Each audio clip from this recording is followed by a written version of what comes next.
चौथा अध्याय, चंचुला की शिव कथा सुनने में रुचि और शिवलोक गमन।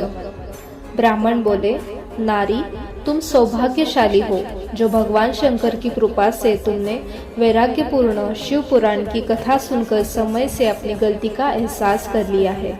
तुम डरो मत और भगवान शिव की शरण में जाओ। उनकी परम कृपा से तुम्हारे सभी पाप नष्ट हो जाएंगे।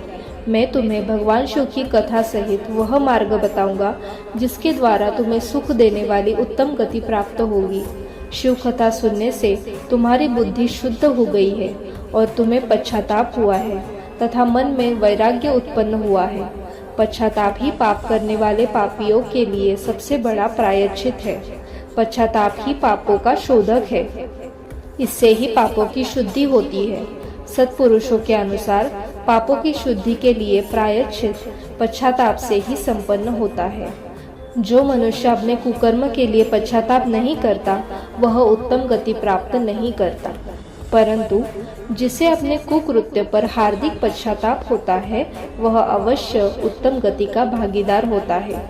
इसमें कोई शक नहीं है। शिव पुराण की कथा सुनने से चित्त की शुद्धि एवं मन निर्मल हो जाता है। शुद्ध चित्त में ही भगवान शिव व पार्वती का वास होता है। वह शुद्धात्मा पुरुष सदाशिव के पद को प्राप्त होता है। इस कथा का श्रवण सभी मनुष्यों के लिए कल्याणकारी है, अतः इसकी आराधना व सेवा करनी चाहिए। यह कथा भव बंधन रूपी रोग का नाश करने वाली है। भगवान शिव की कथा सुनकर हृदय में उसका मनन करना चाहिए। इससे चित्त की शुद्धि होती है।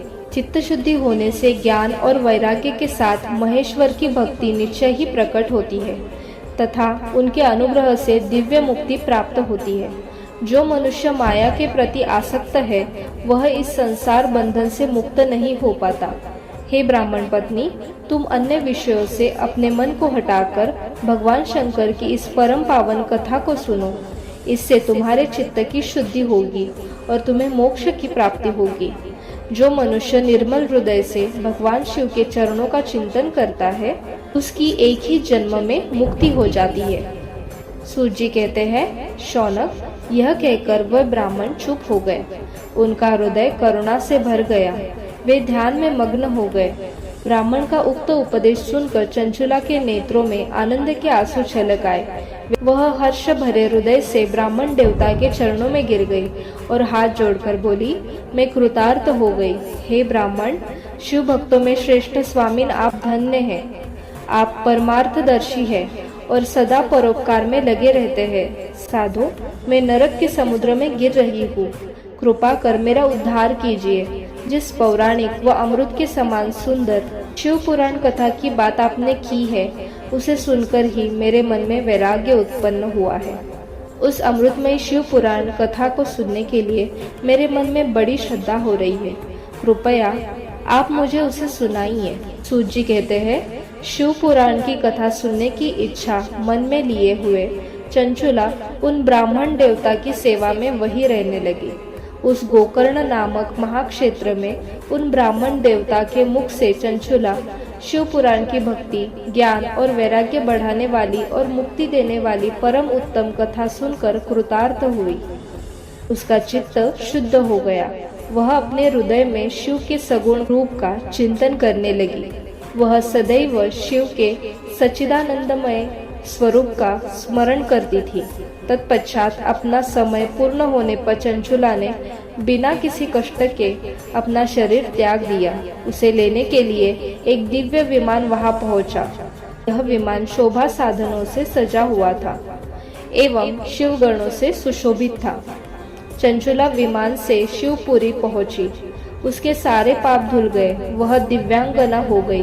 वह गौरांगी देवी मस्तक पर अर्धचंद्र का मुकुट व अन्य दिव्य आभूषण पहने शिवपुरी पहुंची।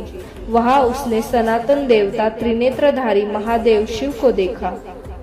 सभी देवता उनकी सेवा में भक्ति भाव से उपस्थित थे। उनकी अंग कांति करोड़ों सूर्यों के समान प्रकाशित हो रही थी। 5 मुख और हर मुख में 3-3 नेत्र थे। मस्तक पर अर्धचंद्राकार मुकुट शोभायमान हो रहा था। कंठ में नील चिन्ह था। उनके साथ में देवी गौरी विराजमान थी। जो विद्युत पुंज के समान प्रकाशित हो रही थी। महादेव जी की कांति कपूर के समान गौर थी। उनके शरीर पर श्वेत वस्त्र थे तथा शरीर श्वेत भस्म से युक्त था। इस प्रकार भगवान शिव के परम उज्जवल रूप के दर्शन कर चंचुला बहुत प्रसन्न हुई।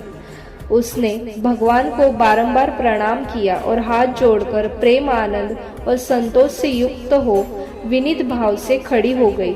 उसके नेत्रों में आनंद आश्रुओं की धारा बहने लगी। भगवान शंकर व भगवती गौरी उमा ने करुणा के साथ सौम्य दृष्टि से देखकर चंचुला को अपने पास बुलाया। गौरी उमा ने उसे प्रेम पूर्वक अपनी सखी बना लिया। चंचुला सुखपूर्वक भगवान शिव के धाम में उमा देवी की सखी के रूप में निवास करने लगी।